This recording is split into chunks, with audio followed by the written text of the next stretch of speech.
This is Rafael Medina here with Islandboyarts, and today we're going to do a fun 9x12 canvas with a fun, funky, whimsical turtle. I don't know exactly what I want to do yet, but we're going to get right into it now.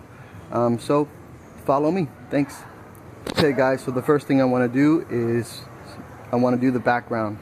So I use airbrush paint and the airbrush, so when I paint the background I can still see my pencil lead and I'll be able to paint right on top of the airbrush paint. So let's go ahead and do that.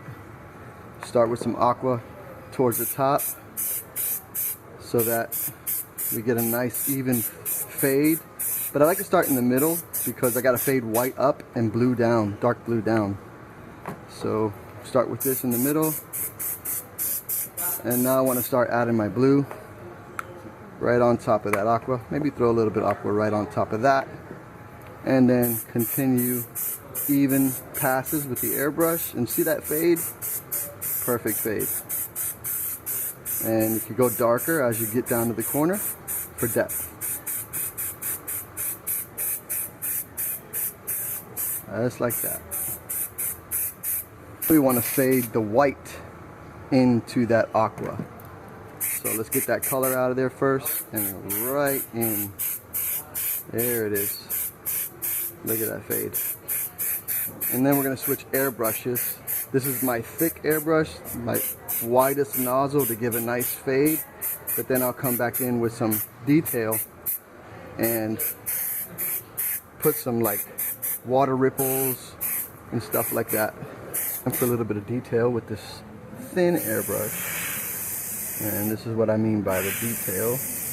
Some of them water ripples coming in. Just like that. And then we're going to crisscross it. Like this.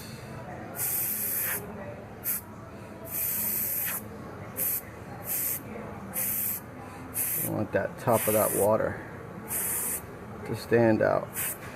And then we're going to throw some rays over it, so it doesn't have to be perfect, but it has to look like what you're trying to make it look like. And I went over the turtle one more time just so I can see him better with the pencil.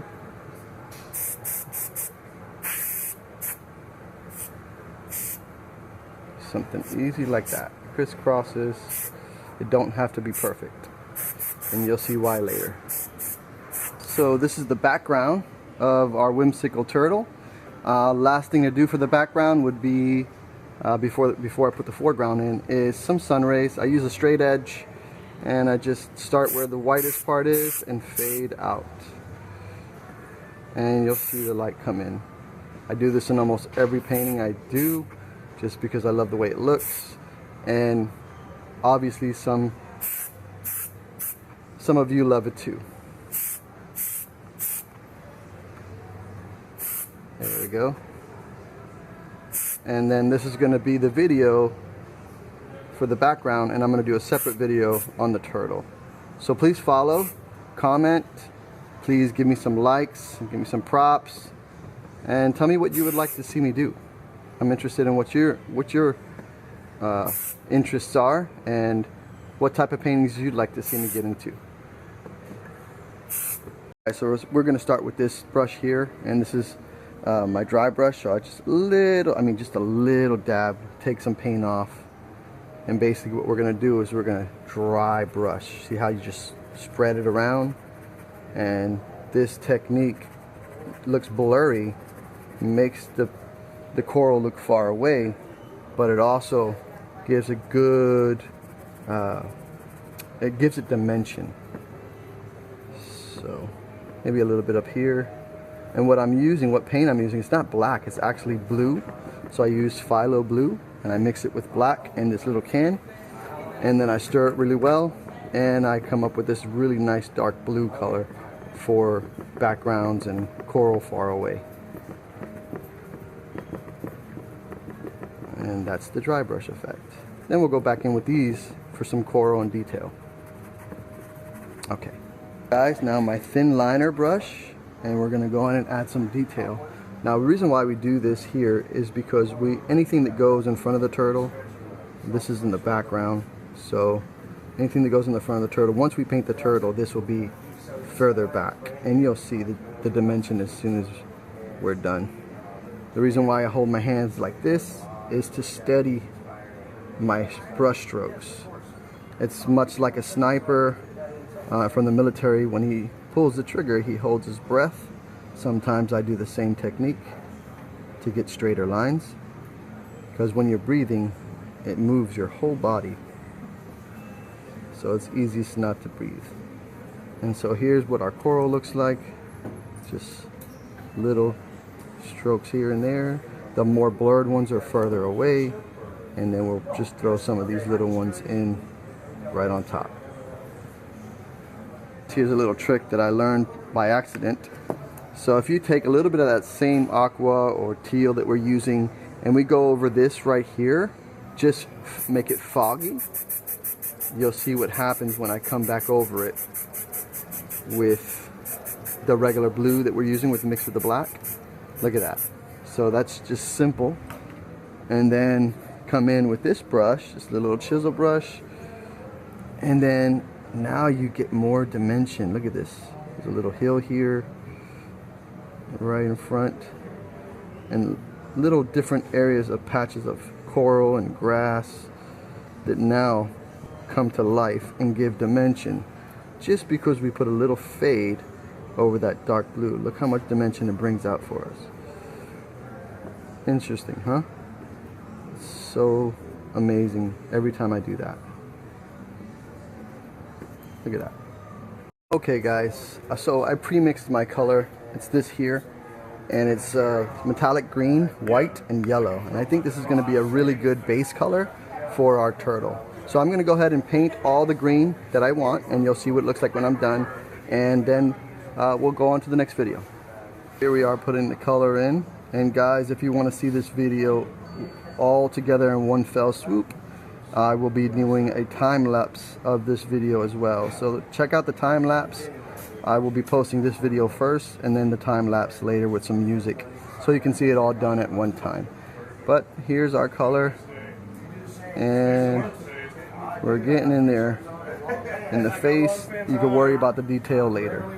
Okay guys, see you in the next video. Guys, on to the next step, and that is to add a little bit of that dark blue we mixed together with the green, and we're creating shadows on the turtle. So we got the green, but to define the neck and give dimension, we have to put in shadow. So we're gonna have shadow under the, right here under the turtle shell, right here where the light is not hitting, right under the neckline or jawline, under his jaw, where his mouth is, under his eye, and then wherever the light is not going to be hitting is where you want that blue to be interfaced with the green and faded in, just like that. And you can already see dimension coming. Guys, what I've done is I've mixed some dark brown, you can see it there, with yellow and some orange to make this color here. And that is going to be the base for our shell. And we're going to do that now. Let's fill in our shell. And you just start with one color, and little by little you start adding detail and different shadows, just like we did with the skin of the turtle. And you'll see it come to life. So the rim there I'm leaving out. I want the top of this to be this color, and then the rim I'm thinking a darker color, maybe that dark brown, maybe a little lighter than that dark brown. But you'll see it as soon as we get back in our next video. And I'm sorry to have to do these in such small segments, but I'm learning as we go. And I hope you follow and like, and I hope you appreciate the art more, and hope you try it at home. Thanks guys. Alright, so the turtle shell is painted. I used the light color on top, the dark rim, and then I used my pencil to put in my lines so that I can, easily define it when I want to. The next step is adding detail outline on the turtle, and we're going to get into that next. So I have my dark blue and my liner brush, and just do your best to get the best straight thin line you can get. And just start defining everything. Go through the lines, and we can shadow later. But just outline everything, and you're going to start seeing him come to life. He'll start popping. You want it real dark right here under that shell because there's no light hitting. Remember, the light's coming from here, so you're not going to see where that light is hitting. You're going to see a shadow. Start defining the arm.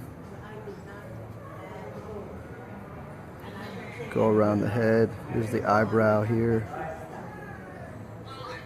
And now you'll start seeing his jawline come out. So guys, it looks like I've done a lot, but really all I've done was the outline, the white over my pencil lines. I did a circle for the eye, and then just threw some of this color mixed with a little bit of that brown, and just threw some dots in there for some, you know, body. Give him some marks, some scars, or whatever the case may be, something barnacles growing on them. What I'm gonna do with the shell though, I think I'm gonna do some tribal in like a metallic color in the shell, and then I'll work on the eye. But this is what it looked like with just the outline, coloring this yellow, that brown, the white, and the outline, and look how much better it looks. So we're gonna get into the rest of this now, the eye, and we're gonna do the turtle shell. So thanks again. I like this metallic color for the detail in the shell that I was talking about with the tribal. So let's go ahead and do some of that. And this is just me playing around with designs. I don't know what I'm really doing, but it always comes out pretty cool with these little curlicues and shapes and dots, and they look pretty cool. So he's going to be really neat looking with this purplish, brownish, metallic color through the shell. He's really going to start to pop in the light, and you can see it already. But I'll do this throughout the shell. And then the dilemma of the eye always comes up, whether to keep it wide-eyed or give him like an eyelid, make him look sleepy or lazy. And I always like the turtles to look like that, kind of like a little Nemo effect. So I still have not determined what I'm going to do with the eye, but we'll see what happens here in just a second. But I love doing this tribal. It's definitely my style, something I've incorporated in my artwork, and I hope you guys like it too. Okay, see you guys in a little bit. Here it is with the tribal, with that metallic purplish brownish kind of color. I don't even know what to call it, but it's really cool. And what I'm going to do now is, because I did this at the last minute, I want to outline that so that it gives it dimension. And then I'm thinking about a purple eyelid